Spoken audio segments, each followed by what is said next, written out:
नमस्कार, आप देख रहे हैं 2025 बिहार विधानसभा चुनाव से जुड़ा सबसे महत्वपूर्ण बुलेटिन मुख्यमंत्री, और मैं हूं आपके साथ शिप्रा झा।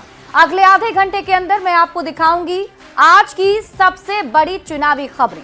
फिर बात करेंगे नेताओं के बवाली बयान की, और उसके बाद दिखाएंगे आपको चुनावी वायरल। और प्रोग्राम के अंत तक हमारे साथ बने रहिएगा, क्योंकि अंत में मैं आपके साथ साझा करूंगी एक रोचक चुनावी जानकारी। तो चलिए बिना देरी के शुरू करते हैं बिहार विधानसभा चुनाव से जुड़ा सबसे महत्वपूर्ण बुलेटिन मुख्यमंत्री। लालटेन वालों ने जंगल राज दिया, अब हम लोग कभी उसके साथ नहीं जा सकते हैं। एक मौका तेजस्वी को दीजिए, वैकेंसी ही नहीं है।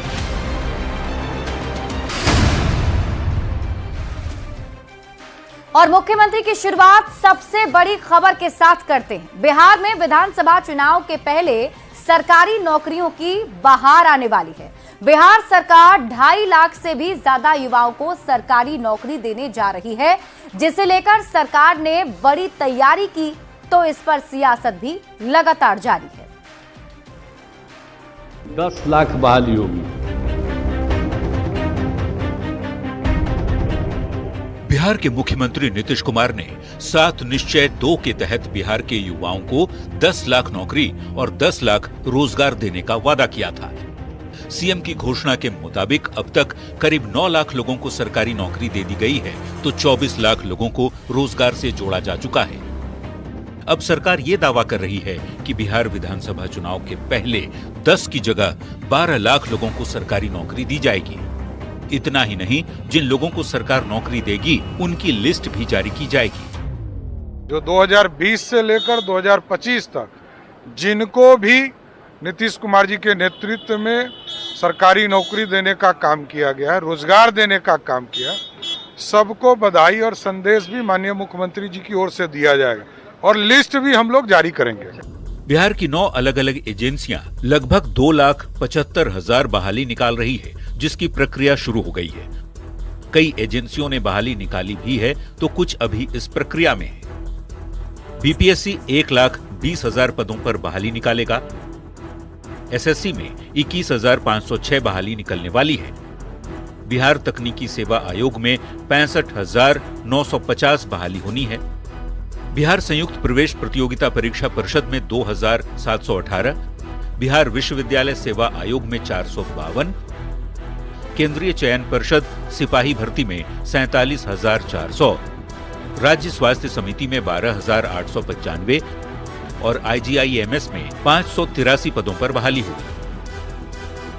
चुनाव से पहले सरकार ठेके यानी संविदा पर सेवा दे रहे data entry operator, IT manager जैसे कर्मियों को सरकारी कर्मी का दर्जा देगी। जानकारी के मुताबिक बिहार में डेटा एंट्री ऑपरेटर को क्लर्क पद पर सेटल किया जा सकता है। सरकार की तरफ से निकल रही बम्पर बहाली को लेकर एनडीए के नेता उत्साहित हैं और आरजेडी पर हमला कर रहे हैं।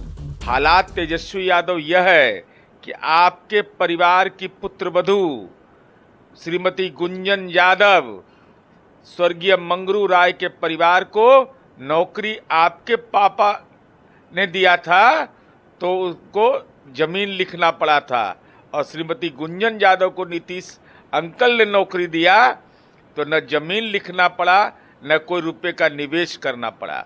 24 लाख स्वरोजगार के क्षेत्र में और पूरे देश के अंदर में अगर विमर्श होगा तो बिहार रोजगार के मामले में नंबर 1। पक्ष के साथी ये कहने के लिए चिल्ला रहे हैं कि हमने वो किया, लेकिन उनको ये पता नहीं है कि इस राज्य के मुखिया और सरकार का मुखिया माननीय मुख्यमंत्री होते हैं। अब मुख्यमंत्री जी की मर्जी से ही उनके कहने पर होती है, लेकिन उनके अपने सपोर्टर को मूर्ख समझते हैं कि मेरी बात को मान लेगा, लेकिन जनता सब जानती है। तो आरजेडी बिहार में निकल रही सरकारी बहालियों की क्रेडिट लेने की कोशिश में जुटा है। आरजेडी आरोप लगा रहा है कि ये बहाली एनडीए सरकार की नहीं, महागठबंधन सरकार की है। बिहार में बहाली का सिलसिला तेजस्वी यादव के कारण शुरू हुआ, और जब तेजस्वी यादव सरकार में थे तभी ये सब घोषणाएं हुई थी। पूरा किया। आपका क्या संकल्प है? आपने तो नरक में ढकेल दिया है। जो लोग लाठियां खाया है अभ्यर्थी, वो भूल रहा है क्या? आपको भरम में जी रहे हैं। अरे बिहार की सरकार तो एक व्यक्ति चला रहा है, 1 नंबर और 2 नंबर का डिप्टी सीएम नीतीश जी अचेत है, जितनी गाल बजाना है बजा लो, लेकिन बिहार का बच्चा बच्चा और जर्रा जर्रा में ये बात है कि नौकरी का मतलब तेजस्वी यादव।